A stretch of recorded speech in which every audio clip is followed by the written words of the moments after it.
आंनि मुङा मुंसार बसुमतारी आं उत्तर कलाबारि गाव पन्चायतनि सिङाव थानाय 1 नं वार्डनिफ्राय सासे वार्ड मेम्बार बिजाथि हिसाबै गसंदों दा गिबियावनो आङो रायजो राजाफोरखौ गोदान बोसोरनि गासैखौबो गाहाम हामलायनाय बावहरबाय आसा खालामो आफा इसोरा जाहाथे बयनिबो न'खराव गोजोन खुसि आरो डेभेलपमेन्टखौ लाबोथों दिनैनि दिनाव आङो वार्ड मेम्बार बेयाव गसंनायनि गाहाय थांखियानो जाहैबाय जोंहा नै आंनि उनावनो दङ रायजो राजा बिथांमोना आंखौ जाहाथे फैबाय थानाय उननि समफ्राव जाहाथे मोजां रायजोनि डेभेलपमेन्ट जितु लामा दङ दालां दङ रायजोनि मन्दिर दङ जा बेयाव मन्दिर हिसाबै ब्रह्म मन्दिर बाथौ मन्दिर रायजोनि लामा दालां बहुद समस्या दङ बेफोरखौ जाहाथे आंखौ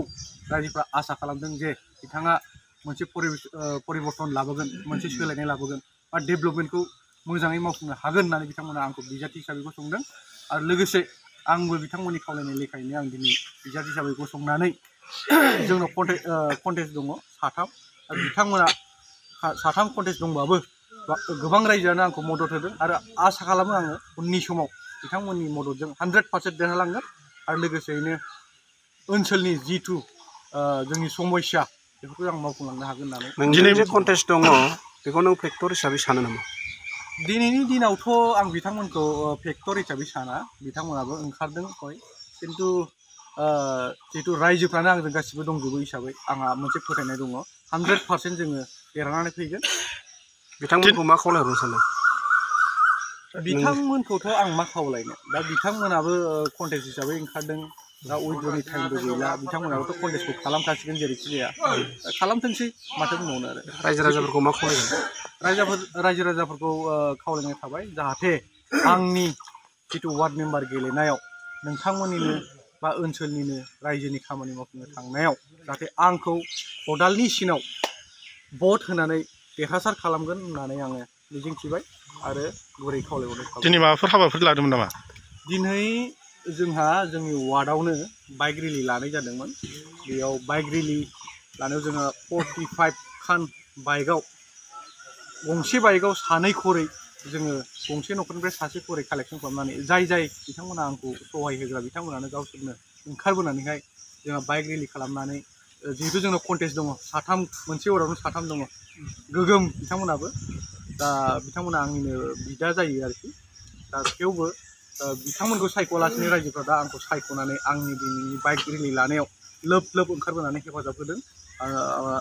आरो निस्सय उननि समावबो बिथांमोना आंखौ जाथि हिसाबै गसंदों मा बुंगोन रायजोजों बेथ' गिबियावनो आं बड'लेण्ड रादाब आरो बड'लेण्ड बुब्लिनिसिम गाहाम हामलायनाय थाबाय दा दिनै मुंसार फंबाया जाहा दिनै बिजाथि महरै सिखारदों बिथाङा निस्सय देरहागोन आरो देरहानानै जाहाथे रायजोनि मोजां खामानि मावगोन आं मिजिंथिनाय दङ मानो होनोबा गोबां रायजोफ्रानो बिथांनिसिम माने आसा दङ बिथाङा माने मोजां खामानि मावगोन होननानै जों आसा खालामो मुंसारा नोंसोरनि ओनसोलनि सासे जाखांफुनाय समाज मोजां मोनग्रा मा बुंगोन बिथाङा सासे माने गोबां एक्टिभ मानसि बियो सांग्रां गथ' बिथाङा निस्सय खामानि मावगोन जोंहा गोबां मिजिंथिनाय दङ रायजोनि जानानै आरो गुबुन रायजो राजाफोरखौ मा खावलायहरनो सानगोन आं बेखौनो खावलायनो लुबैयो रायजोफ्रा फैबाय थानाय जिथुनाखि बिसायख'थि पन्सायत बिसायख'थियाव जाहाथे बयबो फैनानै खौसे जानानै जाहाथे मुंसार फंबायखौ देरहाहोयो आं रायजोनिसिम बेखौनो आसा फालिनाय थाबाय जाहाथे रायजोफ्रा बयबो बिथांखौ सापर्ट खालामो गुनगोनां गोजौ सोलोंथाइ लानो गोसो गुदुं फरायसाफोरनि थाखाय गोजोनथाव खौरां क'क्राझारनि बड'लेण्ड स्टार एकाडेमियाव फरायसाफोरनि मुं थिसननाया सोलिगासिनो 2025-26 सोलोंथाइ बोसोरनि थाखाय 6 थाखोनिफ्राय 9 थाखोसिम आरो HS फार्स्ट इयार आरो HS सेकेन्ड इयार थाखोआव फरायसाफोरनि गोदानै मुं थिसननाया सोलिगासिनो क'क्राझार शहरजों नांजाबनाय साहा फारसे साखाथि तितागुरियाव थानाय बड'लेण्ड स्टार एकाडेमि क'क्राझाराव बड' मिडियामनि 6 थाखोनिफ्राय 9 थाखोसिम साइन्स आर्ट्स कमार्स स्ट्रिमाव बड' आरो इंलिश मिडियामाव HS फार्स्ट इयार आरो HS सेकेन्ड इयार थाखोआव फरायसाफोरनि गोदानै मुं थिसननाया दासान्दि सोलिगासिनो दं रोंगौथि गोनां फोरोंगिरिफोरनि फोरोंथाय होनायजों लोगोसे गोबां उफ्रा सोलोंथायनि खाबुफोर जेरै डेली फ्री JEE आरो नीट क्लास JEE नीट आरो कम्पिटिटिभ एग्जामनि थाखाय free mock test English speaking class daily GK class career guidance library facilities personal attention हौवासा आरो हिनजावसाफोरनि थाखाय आलादा थाग्रा हस्टेल बायदि बायदि सोलोंथाइ खाबुफोरजों गुनगोनां सोलोंथाइखौ बे बड'लेण्ड स्टार एकाडेमियाव मोननो हागोन। बेनि अनगायैबो मेट्रिक आनजादाव 85% एबा बेनि बांसिन नम्बर मोननाय फरायसाफोरनो बेसेन लायालासे मुं थिसनथाइ होगोन आरो बिपिएल नखरनि फरायसाफोरनो मुं थिसननायाव 20% रेहाय होनाय जागोन। अब्ला मानोथो गोबाव खालामनो, नोंथाङाबो गुनगोनां गोजौ सोलोंथाइ लानो थाखाय क'क्राझारनि बड'लेण्ड स्टार एकाडेमियाव मुं थिसननायनि खाबुखौ लादो। बांसिनै मिन्थिनो थाखाय गाहायाव होनाय मबाइल नम्बराव फोनांजाब खालाम। Mobile number 7638008149